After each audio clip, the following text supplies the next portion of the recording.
Hi, welcome back to Books and Bocadillos. My name is Mariandrea, and this is Thursday Night Poetry here on my channel. And I've been inspired by Taylor Swift's latest release, the Tortured Poets Department. And during the month of May, I've been reading poetry that is reminiscent of tortured poets and what we would consider tortured poetry. Um, I have a collection here. This is an old collection I have on my shelves. This was published in 2003 by Warner Books. It's titled Kiss Off, and it's edited by Mary D. Esselman and Elizabeth Ash Velez. This is a collection of poems from a lot of very well-known poets, and also contemporary poets. And this collection reads a little bit like a self-help guide. So there's commentary that links the poems in each section. It's broken off into sections from hurting to hiding to reeling to dealing to healing and then believing. And this is kind of like poetry meets pop psychology. It may not be everybody's cup of tea, but these poems are actually like really like good, and the poets that are chosen for this anthology are like great poets that classics that you know like we love. And so it's just how it's kind of woven through in this collection, right? Like these poems are grouped together by theme, and the editors do a really interesting job at connecting these poems and helping us to connect with them through the different stages of the hurting and the healing process. So I just want to read a couple of poems from here. The first one I want to read is from the hurting section, and this is by Emily Dickinson. The poem is titled Crumbling is Not an Instance Act, and it goes like this. Crumbling is not an instance act, a fundamental pause. Dilapidation processes are organized decays. 'Tis first a cobweb on the soul, a cuticle of dust, a borer in the axis, an elemental rust. Ruin is formal, devil's work, consecutive and slow, fail in an instant, no man did, slipping in is crash's law. The commentary for this poem says, who wants to admit my life is a disaster and every little part of me feels broken? We made the choices that led us here. We never meant to be alone and heartsick, but we did choose this job, this city, these relationships. We thought we were building a life for ourselves. Now we're supposed to realize that instead we were slowly crumbling inside, helping along the decay of our ovaries, the dilapidation of our souls, a la Emily Dickinson's Crumbling is not an instance act. That's outrageous and unfair and infuriating. How could we have known it would all work out this way? What should we have done differently? And then it goes on and it connects you to the next poem. In the reeling section, we have a poem titled Equinox, and this is by Elizabeth Alexandra, and it says, now is a time of year when bees are wild and eccentric. They fly past and in cramped loop-de-loops dive bomb clusters of conversants in the bright late September out of doors. I have found their dried husks in my clothes. They are dervishes because they are dying, one last sting, a warm place to squeeze a drop of venom or of honey. After the stroke we thought would be her last, my grandmother came back, reared back and slapped a nurse across the face. Then she stood up, walked outside, and lay down in the snow. 2 years later, there is no other way to say we are waiting. She is silent, light as an empty hive, and she is breathing. So the commentary for this one says, we're all searching for the kind of balance Elizabeth Alexander describes in Equinox, the kind of grounded in the physical laws of the universe. The word equinox actually refers to the time of year when the sun crosses the Earth's equator so that The length of the day is virtually equal to the length of the night. It's a perfect division of light and shadow.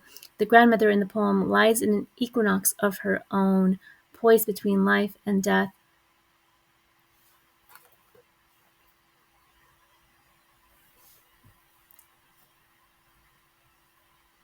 It goes on to say, like Lana Turner, she has collapsed, but unlike Lana, the grandmother does get up, if only for one last wild, eccentric moment when she rears back and slaps the nurse. Apologies to the nurse for hanging on to that fierce will to live. She shows that to achieve balance between hiding and reeling, we don't have to give up our wildness, our life force. We just have to know when to use it to good effect. We can't spend our whole lives buzzing about like dervishes, but we can't just live dried husks either. Despite the strokes of loss or disappointment that fell us, we need to keep a vital spirit full of venom and honey. I skipped the section on hiding, and I do want to read a poem from this section that I like. Mutable Earth by Louise Gluck. Mutable Earth. Are you healed, or do you only think you're healed? I told myself, from nothing, nothing could be taken away. But can you love anyone yet?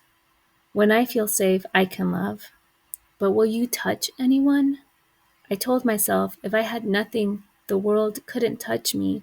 In the bathtub, I examined my body. We're supposed to do that. And your face too? Your face in the mirror? I was vigilant. When I touched myself, I didn't feel anything. Were you safe then? I was never safe. Even when I was most hidden, even then, I was waiting. So you couldn't protect yourself? The absolute erodes the boundary, the wall around the self erodes. If I was waiting, I had been invaded by time. But do you think you're free? I think I recognize the patterns of my nature. But do you think you're free? I had nothing, and I was still changed. Like a costume, my numbness was taken away. Then hunger was added. And then in dealing, there's this one. It's really interesting. And the commentary for this one's also really interesting. It says, okay, so this poem is This poem is The Layers Between Me, and it is by Kim Konopka. And it goes like this. My desk knows I will come for it, to glide my dampened cloth over cluttered table, straight-backed chairs and book-lined shelves, careful not to persuade a wind. I linger through each room, wiping new the summer souvenirs of distant lands and rubbing clear the framed smiles of cherished friends. With twisted and tired rag, I finish my way toward a bedroom mirror, which waits more patiently, untouched now for several seasons. Here the many layers have softened my reflection, and I have grown fond of this subtle deception. But today I pause to run my finger through the days. I trace my oval face, circle eyes, smudge line for narrow lips, then drab a halo above my head and smile. Slowly I wipe the lie away to let my dust begin again.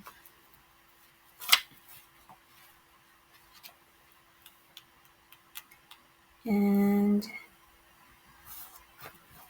the commentary here says, for the speaker and the layers between me, facing the truth about herself and her life is a lot like housework, sometimes tedious and sometimes satisfying. She drags her desk cloth over cluttered tables and book-lined shelves.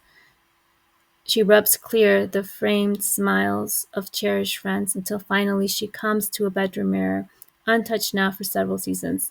She likes the way she looks in this dusty mirror, her reflection, softened lines erased, a subtle deception, but today she is ready to face her real self. Without the illusion, the dust adds. Full of resolve, she wipes the lie away, but she knows the dust will pile up again, and in a week or a month she'll have to face the task again. We're always going to have those specks of dust and dirt on our self-image. That's just what it means to be human. And then for the healing section, I saw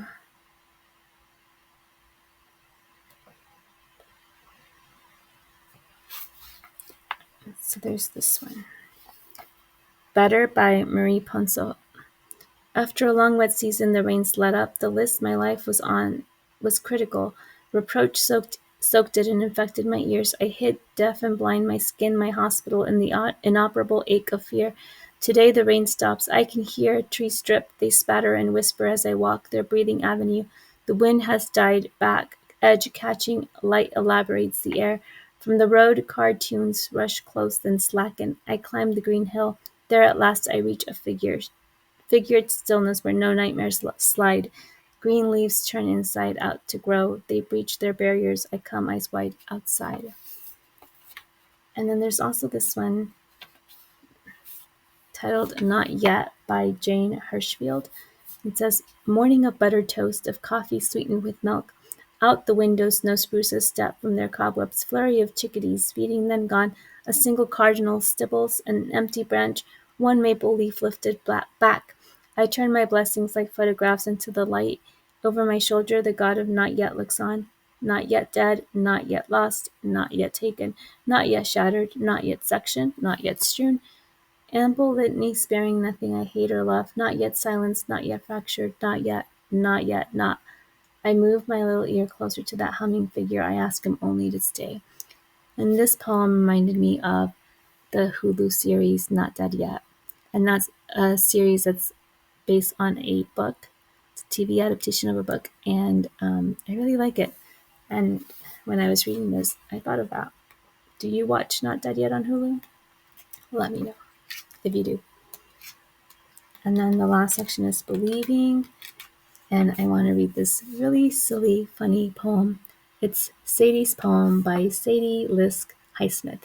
And it says, eeny, meeny, miny, mo. There's a fire in my toe. Grab your butt and don't let go. And the commentary here is really funny. Well, it's sweet. It says, take a look at Sadie's poem for starters. This is how our 4-year-old friend Sadie approaches the world with absolute confidence and joy. She's not quite sure what the day holds for her. Will it be eeny, meeny, miny, or mo? But it doesn't really matter because there's this hot diggity fire in her toe. She's itching to move, to run, to explore, and wherever her choices take her, she's going to grab her butt and not let go. She's going to hang on to herself and jump into the day. Sadie's poem cracks us up, but it also calls us to take the same approach to life, to trust that fire in the toe. The key, we think, is to free yourself from conventional standards of happiness. So that's it. Those are all the little poems I wanted to read from this teeny tiny collection of poetry that has been sitting on my shelf for 2 decades. So thank you so much for watching, and I look forward to the last week of poetry inspired by tortured poets. Hasta la próxima.